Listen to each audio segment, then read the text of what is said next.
Welcome, everyone, to our webinar, the first in a series entitled The Pathway to a BME Master's. Is it right for you?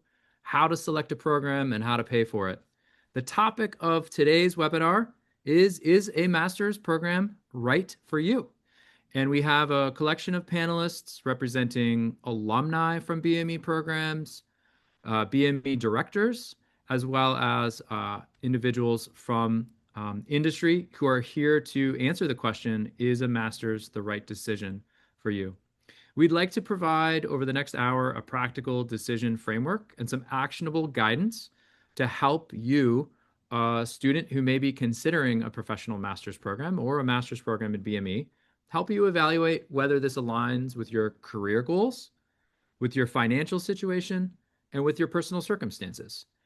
And we hope that you understand that by weighing the pros and the cons of graduate study and incorporating perspectives from employers on skills and credentials and hiring priorities, that you're going to leave this webinar with some concrete criteria and some next steps to make a confident and informed decision, even if that decision is not to pursue a master's program now or even in the future.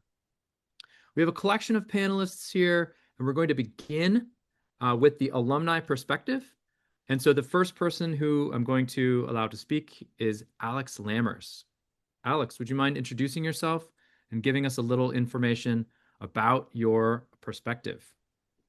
Yeah, hi everyone. I'm really happy to be here today. My name's Alex. I am an R&D engineer at Boston Scientific. I work in our endoscopy franchise on new product development. And to give you an idea of my educational background, I graduated from Rice University with a BS in Bioengineering in 2022 and went straight into industry. So the perspective that I'm here to provide today is that you don't necessarily need a master's to successfully advance your career in a technical track if you want to go into the medical device industry. I'm speaking from my perspective as someone who does new product development in a pretty standard R&D engineering role.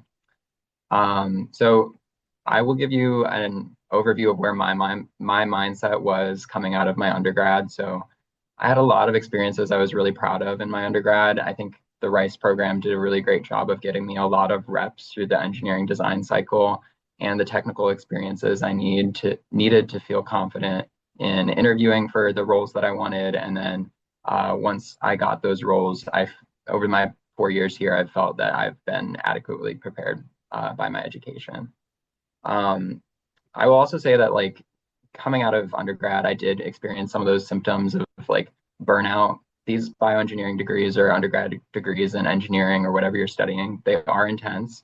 And I think there is something to be said about giving yourself a break to work your standard 9 to 5 work-life balance and reevaluate what is right for you. So I'll just say that.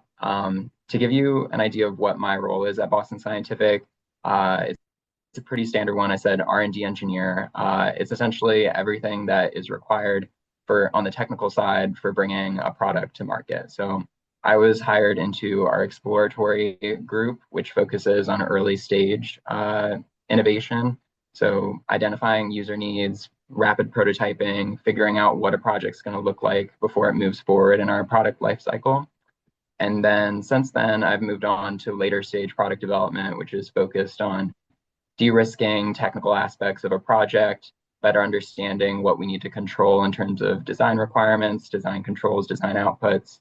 And then where I'm at right now is in the end stage of product development, which is we're getting ready to launch something we've worked on for a few years.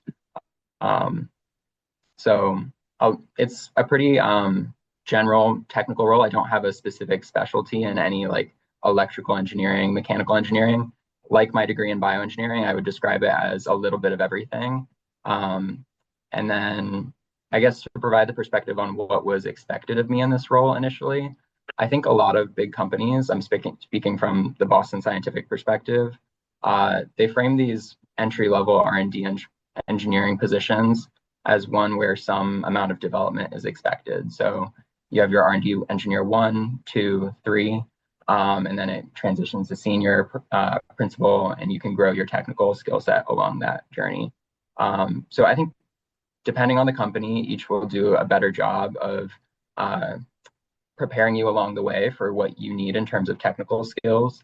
But I have not found myself limited at any point in my growth um, along my journey to where I am now. So I think things to think about when you're deciding whether or not a master's is for you is whether or not you feel prepared for the job you want.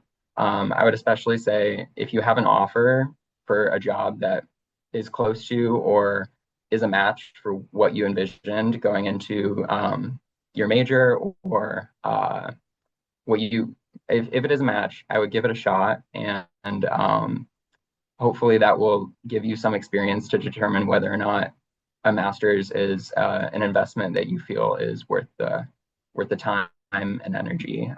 But from my perspective, I haven't found the need yet to go back and pursue one. So Thanks that's a so brief much, overview of Alex.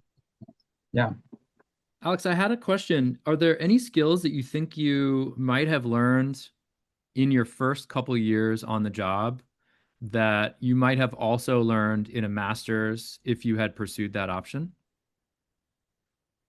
Yeah, I guess I was taking a look at some of the master's programs recently. This I'm also excited to hear the other side of this perspective because this hasn't been something I've given a lot of thought over the past few years.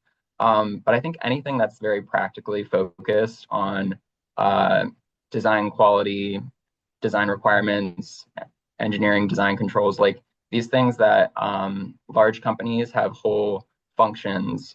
So like take regulatory things, for example. My job as an R&D engineer is to collaborate with those different functions to ultimately launch a product. I was looking through some master's programs and I saw that some of them specifically focus on these topics. And I think if you were to go into a master's, you would just be that much more better prepared to understand the needs of those different functions and better collaborate as from the R&D side. Thanks for that perspective, Alex, and for the answer to your question. Before we move on to Sandhya, I wanted to say a brief thanks for the Biomedical Engineering Society for hosting this webinar, as well as the other two in the series, which will be held in the middle of April, on April 14th, as well as the end of April. And we'll have more information about those webinars after we've finished talking. I do want to call attention to our Q&A box.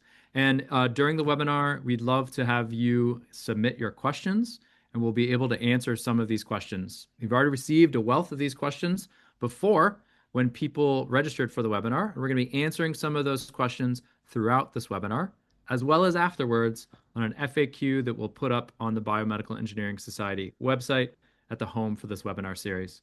I'm now excited to introduce Sandhya Ranjamal from Clemson, who can talk about her perspective. Hi, my name is Sandhya. Thank you so much for introducing me. Like Matt mentioned, I did my master's in engineering at Clemson University. I think you asked for an overview of my background. It's a little less traditional. So I did a mechanical engineering undergrad at University of Nottingham in Malaysia. I'm originally from India. I wasn't a huge fan of that degree, but a lot of life just stuff led up to me pursuing that.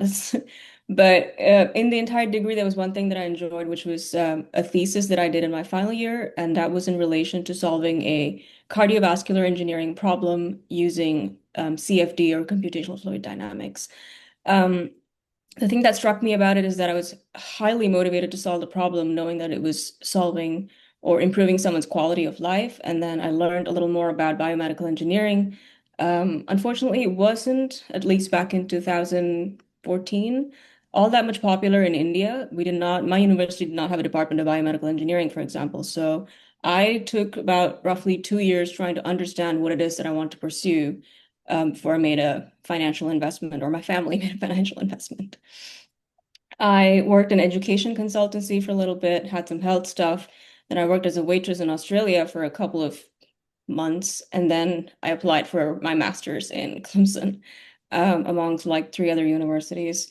I knew I wanted to work in this field, so for me, finding that program that was heavily um, catered towards people who want to work right after education was the key motivation to apply for this program, and I took it immediately as soon as I got it. After my master's in Clemson, I guess it was a little more traditional in the sense that I did my first job as a mechanical engineer in a antimicrobial device company in Jacksonville, Florida. Worked there for 2.5 years. Then I moved to an EEG company, worked as a product development engineer for about 2.5 years as well in Columbia, South Carolina, called Rhythm Link. After that, I wanted to work on a more complex system, and so I moved to the Bay Area to work as a systems engineer. I'm currently a systems engineer with Mizuho Orthopedic Systems. We make surgical tables, specifically for hip and knee replacements and other specialty surgical procedures. Um, that's kind of an overview of what my background is. And Matt, is there anything specific? What was you want me to address? A question might be, what were some of the skills or experience that you developed in your master's that you don't think you could have found elsewhere? Mhm. Good question. For me, just based off of my program at Clemson, the thing that I noticed I could not have gotten just from working in the industry is the master's program, again, sorry for overspecifying, but at Clemson at least, because that's all I know, it gives you an entire picture of what it takes to release a medical device through the FDA. And maybe even other countries, I don't know, but I just remember that it takes you through the entire process from going to surgeons and clinicians and asking them trying to understand what that gap in the market is, creating design input specifications through designing and then design outputs and then all the way to design validation. At companies, in my experience, you don't get that full spectrum in as little as 2 years. Like I've been on the same project now for about 2.5 years at my current company. We've done one release, we're doing a second release, but I couldn't say that I went through the entire thing. I'm still in that one area that we're trying to finalize, right? VOC and all that is done like 5 years ago, for example. Like I've been in validation, but I'll never be part of when we took customer requirements. But if through the masters, I could have gotten that entire spectrum of experience. That to me is a differentiating factor. Thanks so much for your feedback on this. If you had to do it again for Yeah. both of you, would you have pursued a professional master's or a master's in order to get where you are now, or even further than you are now? I'll let Alex go first. I think I'm pretty happy with my decision to not. I will second the perspective that a master's is a great way of getting that condensed experience. So building off that point, like I've now seen all of that, but I've also been in the industry for coming up on 4 years. So there's a huge advantage to getting that all in 1 year and getting an overview because you might have to find yourself fighting to get those experiences because the business, when you're working for a large company, is going to put you where they need you. So working to align your interests to that of the business is when you're in industry, sometimes more of an effort than if you're in a master's program, you are the customer, and it is the responsibility of the program to deliver what you want to get out of it. So I think I'm very happy with my decision at the company that I landed at. I feel like I've been able to get the experience that I need, but I can't speak to the whole industry. I've only been at Boston Scientific, so that's my perspective.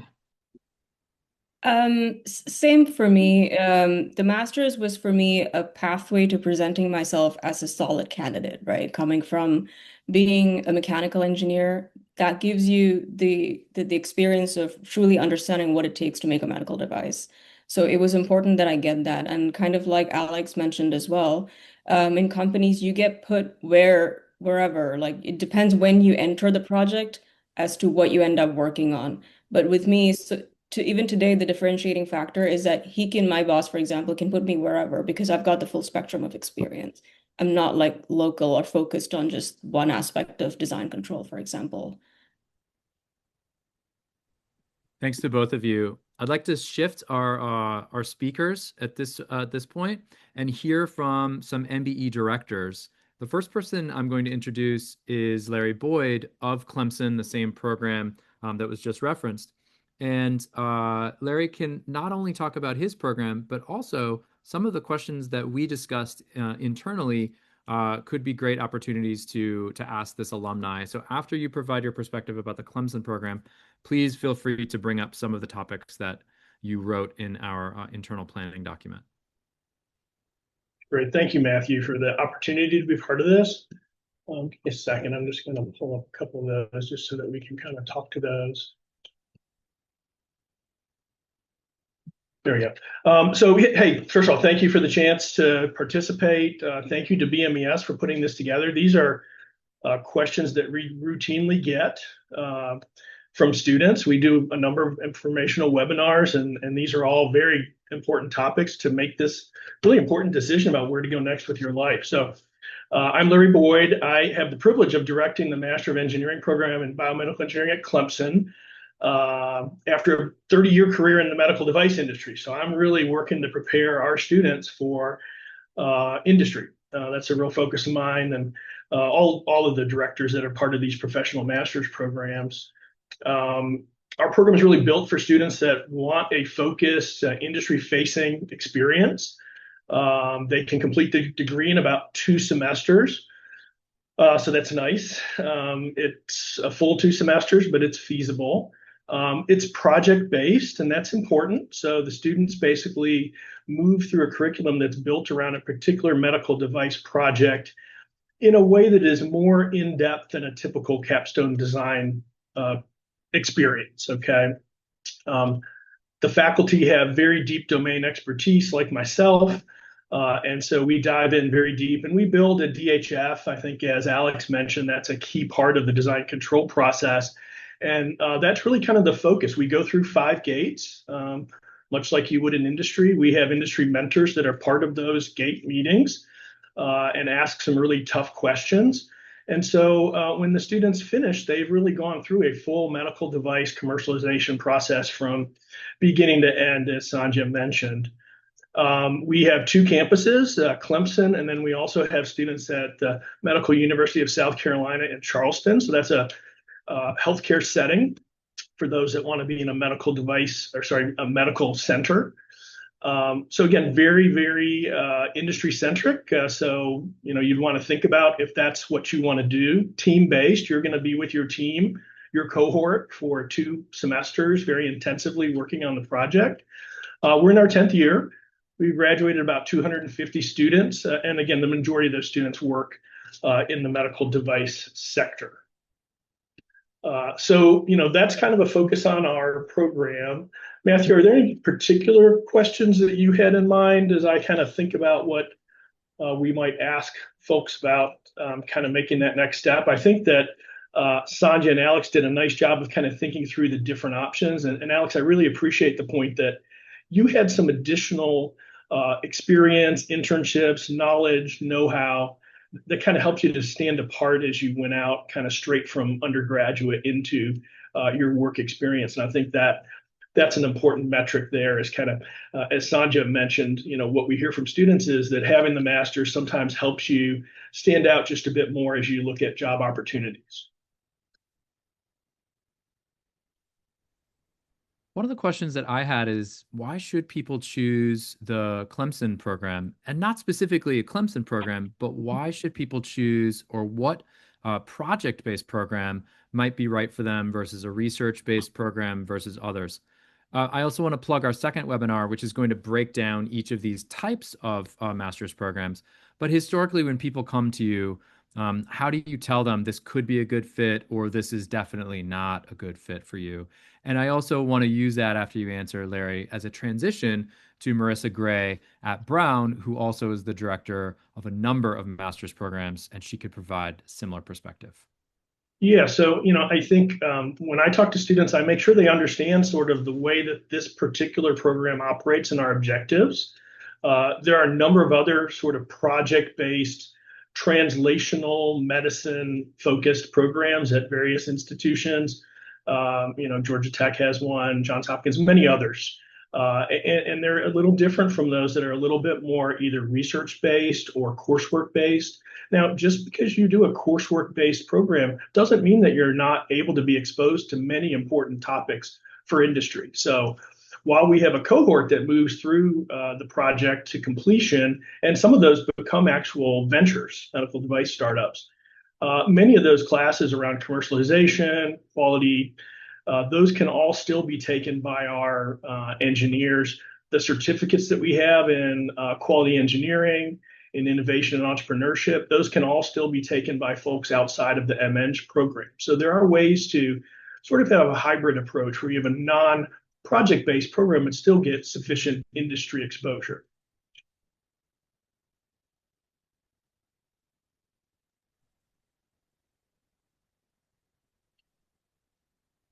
We'd love to hear from you, Marissa, as Yeah. well as an intro about your program.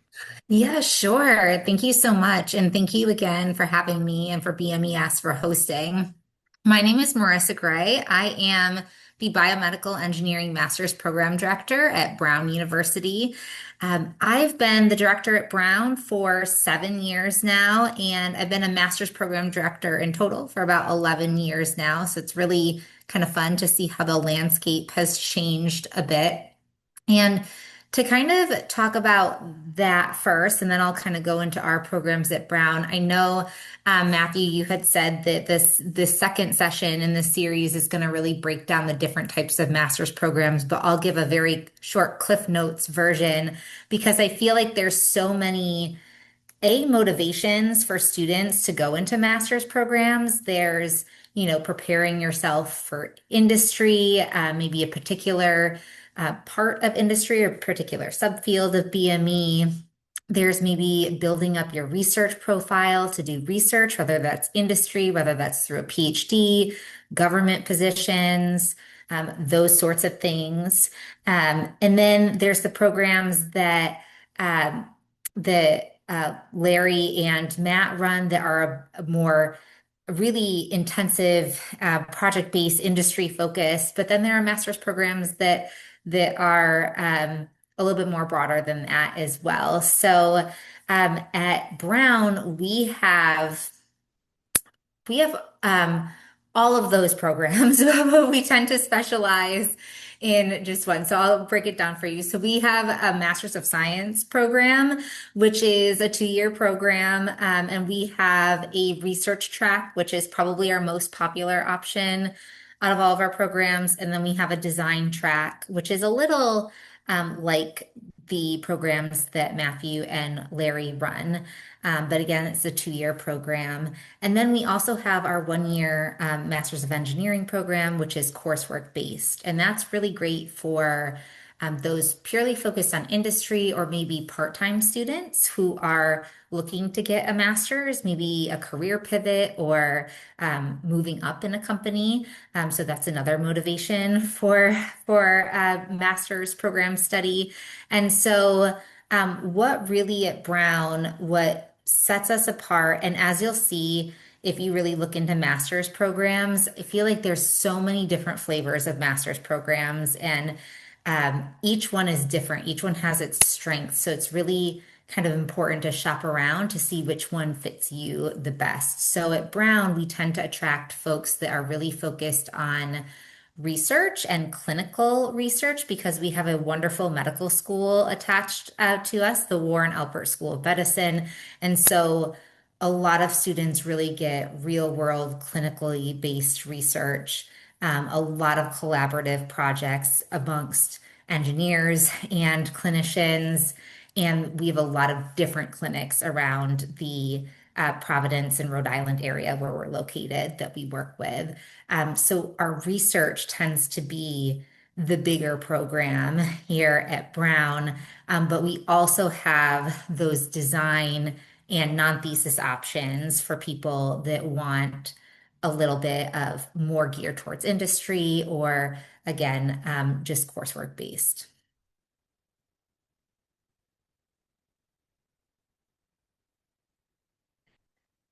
And when you're talking with students, how do you provide some sort of decision matrix or decision process for them to select a flavor of the master's program or decide whether to do something different?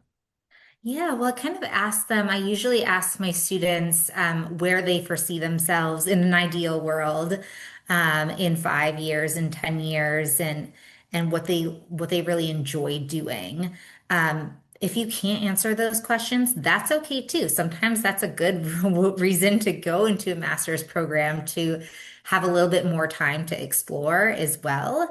But I usually ask, so if a lot of people will say, like, oh, I want to go into industry, um, that doesn't mean you don't necessarily have to, you can't do like the research program. So out of all of my research students, probably about 2/3 still go into industry and a third go on to their PhD.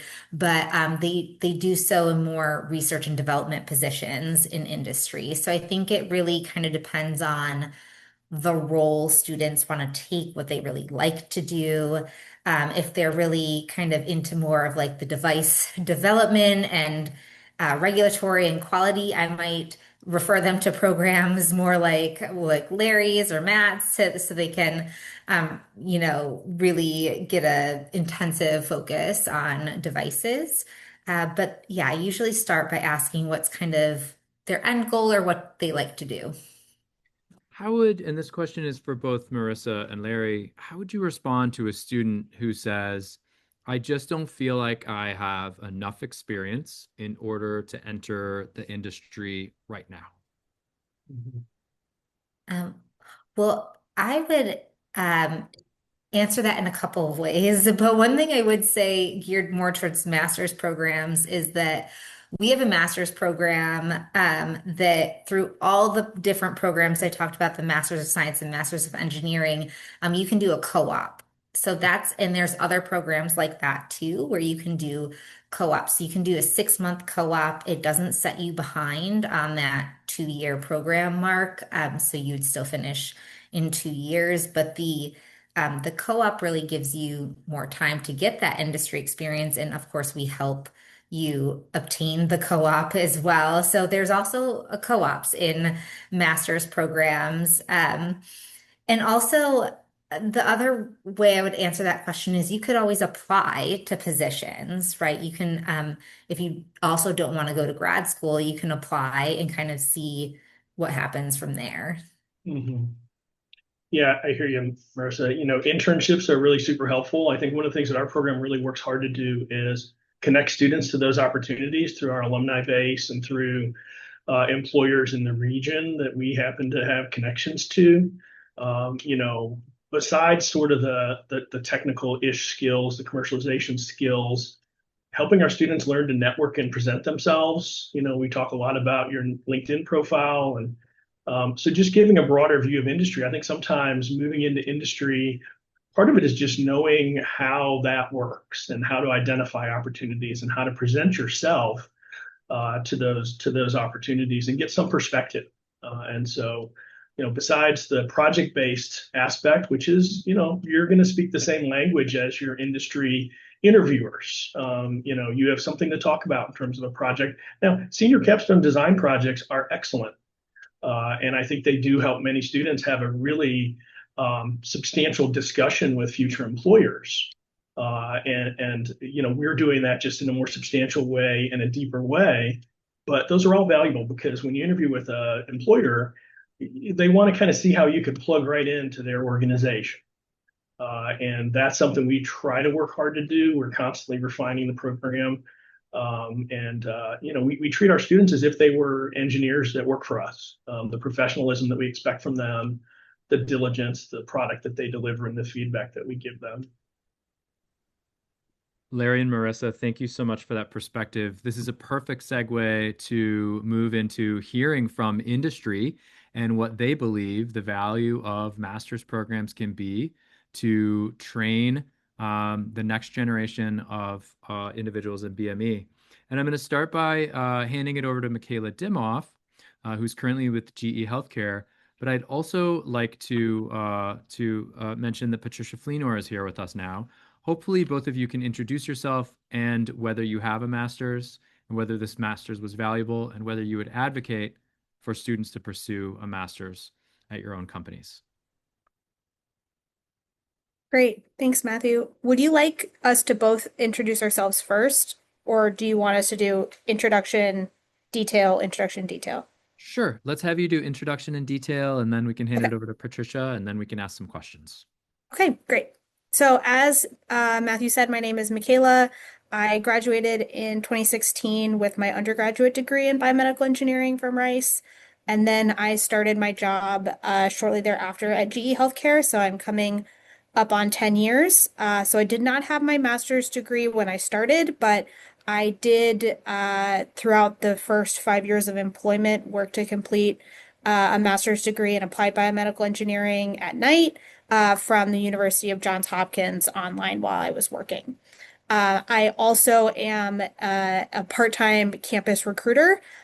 So I recruit students every year, and I'm excited to be here talking with you today. The perspective that I will share is that for the vast majority of entry-level roles, I would say that having completed the coursework of a master's degree, and specifically the coursework on its own, is not really going to set you apart from the competition. We look primarily for experience applying engineering principles to solving real world problems. So we're looking primarily for internships or engineering design projects, extensive shadowing experiences, or work in clubs that solve engineering problems. So just going to a program and kind of sitting in class and learning is sort of the minimum of what we expect from from anyone, students who are currently seeking an undergraduate degree or students who are currently seeking a master's degree. Where a master's can be helpful is if you didn't have those opportunities when you were an undergrad. Maybe you were Bio-E pre-med and decided late in the game to drop the pre-med because you didn't want to go to med school. Maybe you got a degree in something else and are looking for a career pivot. Or you went to an institution that really didn't prepare you well for a career in industry. So in that case, I would definitely look for master's programs that are industry focused or project based, or I love to hear that some master's programs are encouraging co-oping. We love co-ops here. But I'll also say that getting a master's degree is really expensive. I think if I were to repeat my degree today, it would have cost, $80,000. And, that wouldn't have allowed me to live or eat. And that's comparable to the down payment I put on my house. So I didn't really have an understanding when I was an undergraduate of how much money that is, but now I do, and it's a lot of money. So I would encourage people to really consider where else you can get those kinds of experiences. If you're an undergraduate, how can you leverage the career services at your institution? If you're an alumni, many universities still offer their career services to their alumni. How can you leverage your professional network, professional societies like BMES, who's hosting this, or some of the other ones like the Society of Women Engineers, IEEE, those sorts of organizations, as ways to help you plug into the kinds of experiences that we're looking for. The last thing I'll say is, in case we have any people who are, more senior on the webinar, I definitely do see having a master's degree become important as you start to advance into your career. So here at GE Healthcare, just like Alex said, we have, multiple echelons of different engineering roles. And once you get to the point of a principal engineer or an architect engineer, those are the people who are really shaping the engineering functions. It's very encouraged to have a master's degree. But when you're getting to that point in your career, hopefully you'll be at a company that offers some tuition reimbursement and can help you cut the cost of you pursuing additional education. Thank you so much for that perspective. Let's hand it over to Patricia. All right, thank you so much for having me today. My name is Patricia Fleener. I am the Senior Director of Quality Assurance and Engineering at Transfer Medical, which is a cardiovascular device startup here in Denver, Colorado. I've spent about 18 years working in medical devices, most of that time in quality, across startups in larger global companies like Smart Biomed, Terumo, and 3D Systems. I started with a BS in biology, master's in biomedical engineering. And over the course of my career, I've hired and developed engineers at many levels, from junior engineers all the way to principal engineers and managers. So I'm hoping to share a little bit of my perspective as a hiring manager. So one thing I've seen a lot is that the master's really matters the most, I think, early in your career, from my point of view. Experience really becomes very critical as you move into more senior roles. So for example, at 3D Systems, we would post an entry-level position, and within, let's say, a week to 2 weeks, we will have between 150 to 200 resumes that all look very, very similar. So the question would be, how do you stand out, right? What makes you different? And again, I think that's where the master's degree may help you differentiate yourself depending on what you learned. For us, having a master's as a hiring manager just means that you have more deep technical expertise, that you work with more complex projects potentially with, working with your peer students and working hopefully with companies to maybe develop a problem that has been unsolved in the industry.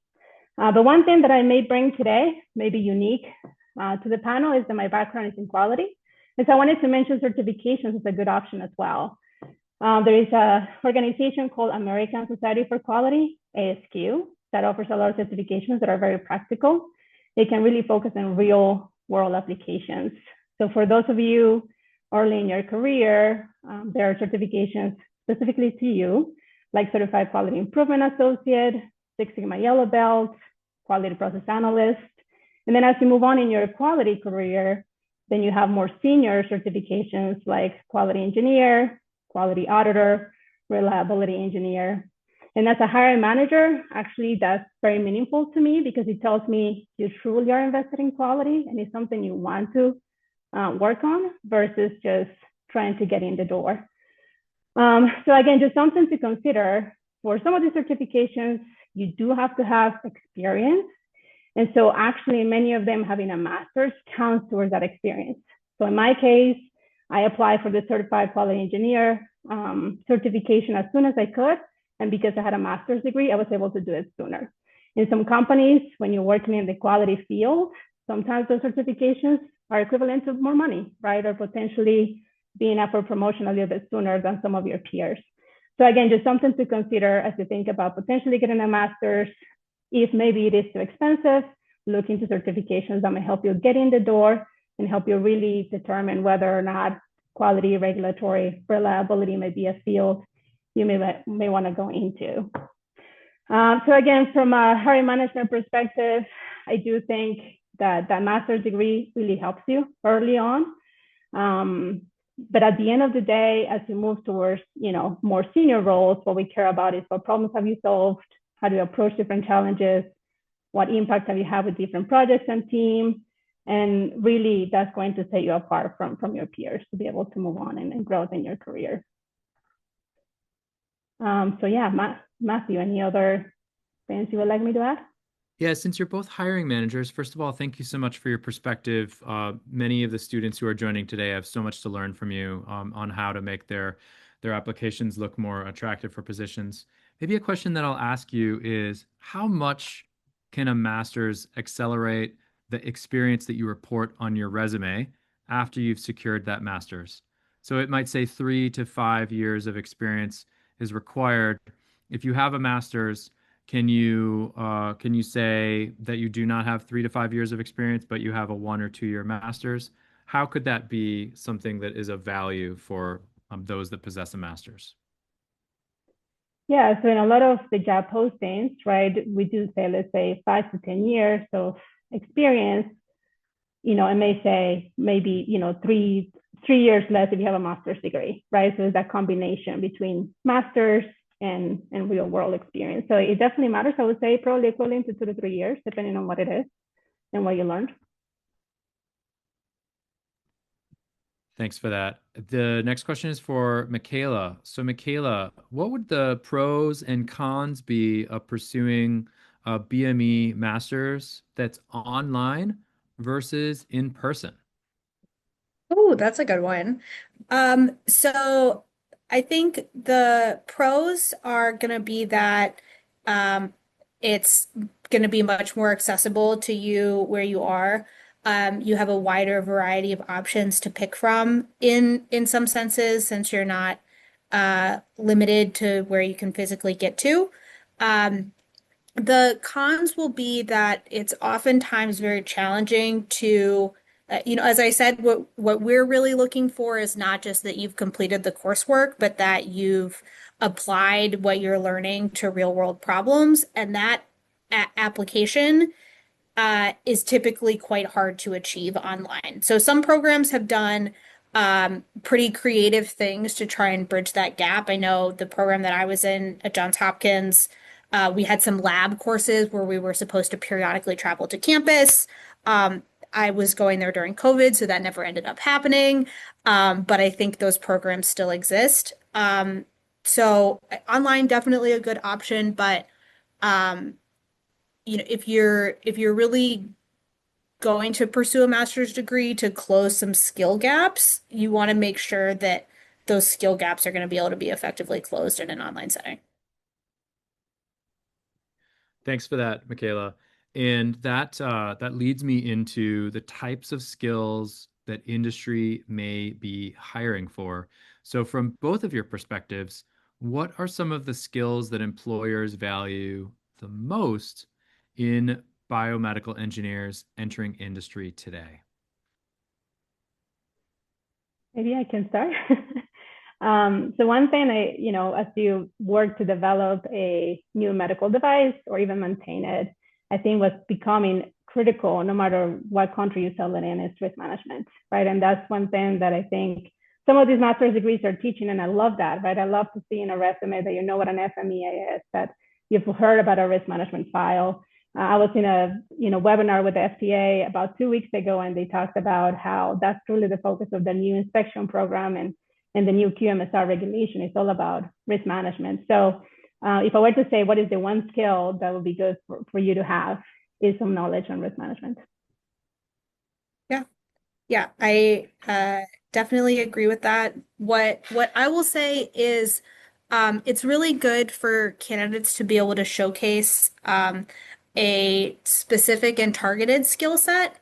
So we do have jobs for biomedical engineers, and we also have jobs for systems engineers, which is I think a very similar field to biomedical engineering. It's just biomedical engineering is systems engineering on biological systems. So if you remove the biological systems, you get to what systems engineering is.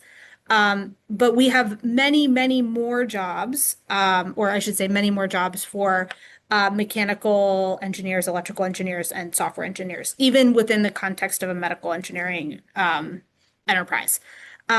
So developing your core skill set and getting pretty good at a set of things. Maybe that's modeling and FEA. Maybe it's developing FPGAs or writing certain kinds of code, and being able to showcase that as a core skill set. Normally, when we're hiring people into entry level roles, we're looking for them to do like a couple of related things really well. I'll disagree a little bit with one of the earlier presenters who said that you know um, it was a big plus for them to have experience with the whole medical device development process.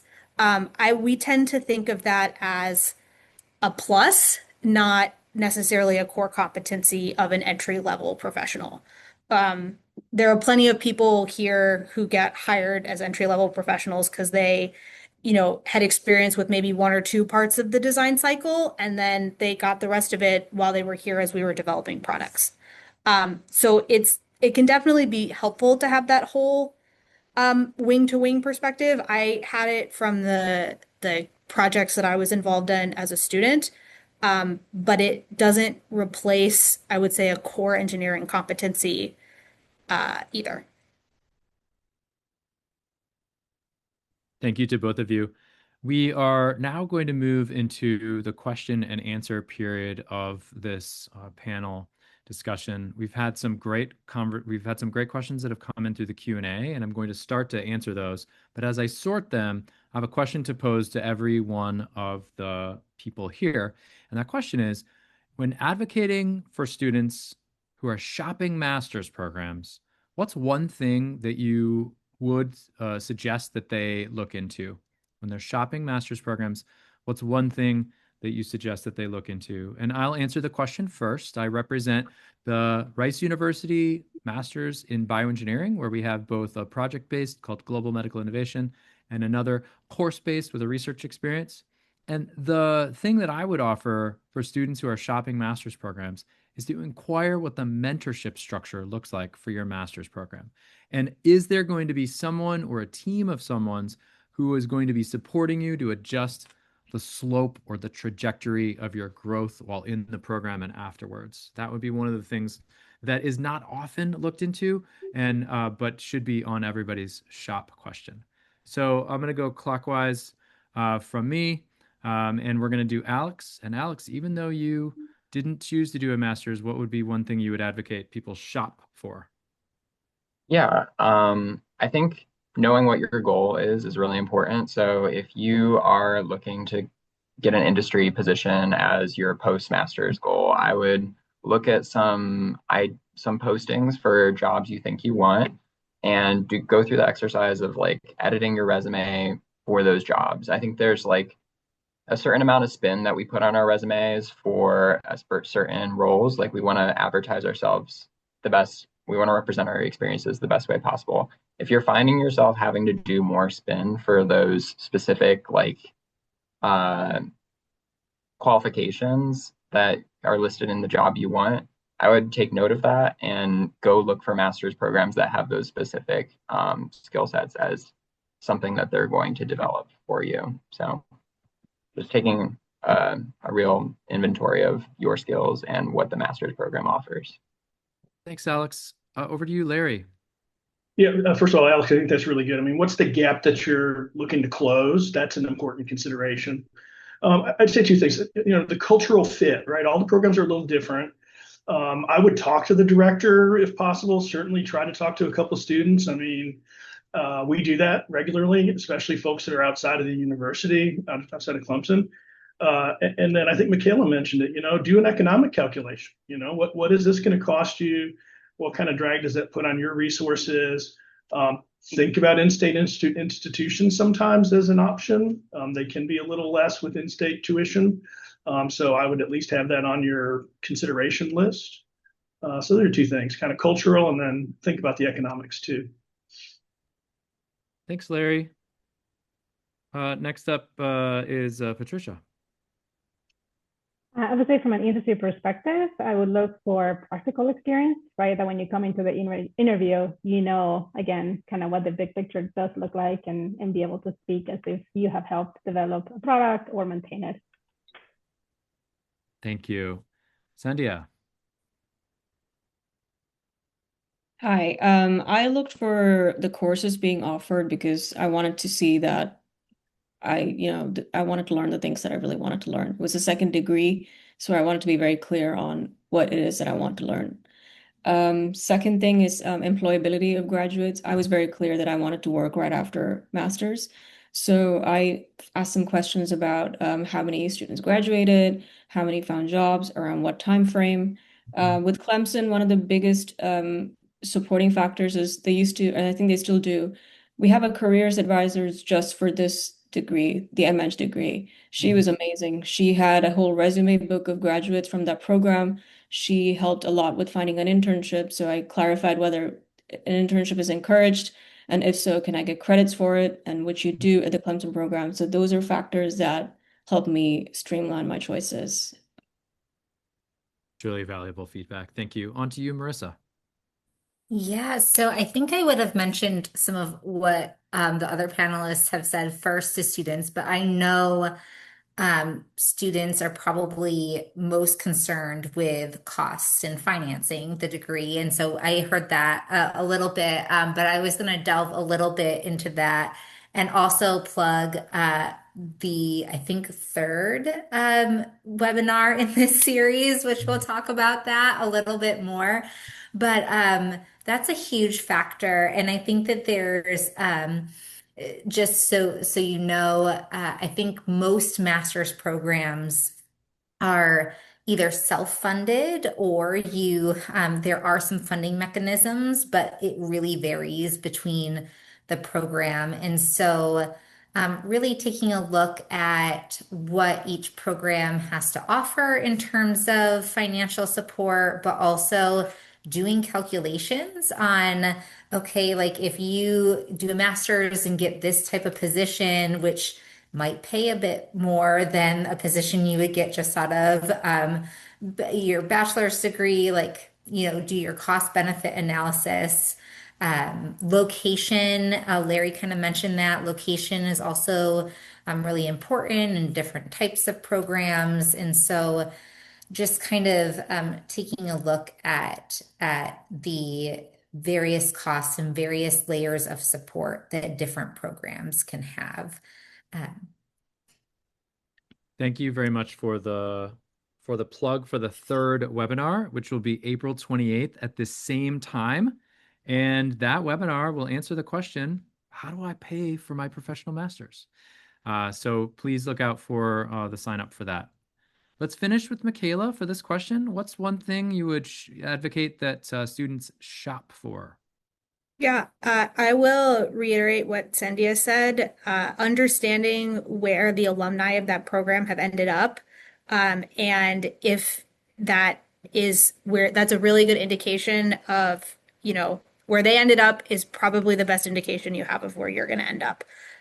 So you can get information on that from the schools. You probably also want to do a little bit of your own research in case that is curated to tell a certain story. You can look up graduates of different programs on LinkedIn and see, not just the alumni from 1 or 2 years ago, but the alumni from 5 years ago or 10 years ago. What are they doing now? I have a question from the Q&A. That question for industry. I've heard that industry values trainability and other soft skills and your potential more than technical skills. How could you respond to that? Is that true? Not true? I can touch on that. I think it really depends on the position. So if you're going into a really technical position that's highly specific, then your technical skills are, of course, going to matter more. In some cases, there is a need for someone who is the business's trusted. The position I'm talking about is like a technical lead of a program for new product development. In that role, you're going to be like the trusted representative for everything technical to the business as they're making decisions on whether or not we're going to invest money in continuing to develop this product, or if it's something that is not technically viable and we should cut short. I think those kinds of relationships can be demonstrated or built, and your trust can be demonstrated over time. And it's not necessarily something that's solely reliant on a master's credential. It's more prolonged time building a network and demonstrating that you are a reliable resource in an organization. Thanks, Alex. Patricia or Michaela, do you wish to add anything to that? It's okay if not, I can move on if you don't want to. I'll say, I think the way that I would think about it is if you're applying to a technical job, those technical skills are going to be thought of as a core competency. But other soft skills, are really great and are a good thing to highlight. Yeah, I was gonna. Sorry, go ahead, Sonia. Sorry, I was just going to really quick, like almost like not true. Like the trainability and the soft skills are really nice to have, but those technical skills have to be there. Yeah. Yeah. I mean, put a pin in that, right? When we've surveyed industry people, they talk about these soft skills, right? Communication, project management, teamwork, but they also assume that you're technically competent, right? That's our job, is to educate technically competent engineers and provide these soft skills that may stand out in an interview and will, I think, as was said, help your trajectory within the organization. I kind of agree with that statement if it's an entry-level job. But like everybody else mentioned, the technical skills are the core competency. But if you're in a final round of an interview and you're trying to pick between two candidates whose resumes look pretty much the same, then this is a differentiating factor. Who's more curious, who's more willing to learn, who's more trainable. That's great point. absolutely. Final round, yeah. Well, we've just got 2 minutes left. I'd like to give our thanks to our panelists for taking the time to join today and share with us some of the ways in which you might discern whether a master's is of value to you or not, now, in the future, or never. If you'd like to follow up for more information, we will send out the recording on behalf of the BMES organization. The website that you used to sign up for this will be the home for this webinar series, and we will post the recording of that. The last thing that we're going to do today is that we've created a resource for individuals who are interested in considering a master's program. And this resource will be shared on the same website with the BMES webinar recording. This is a self-report, a self-assessment that can help you to decide whether a master's program might be a good fit for you or not. This is a series of questions you can ask yourself with a scoring that then, after you sum, you can do a reality check to decide on a final decision. Feel free to use this resource. Let us know if this resource was valuable for you, and let us know if we can help you make a decision about a professional master's. Thanks for joining us today in this webinar, and enjoy the beautiful spring day if that's happening where you are.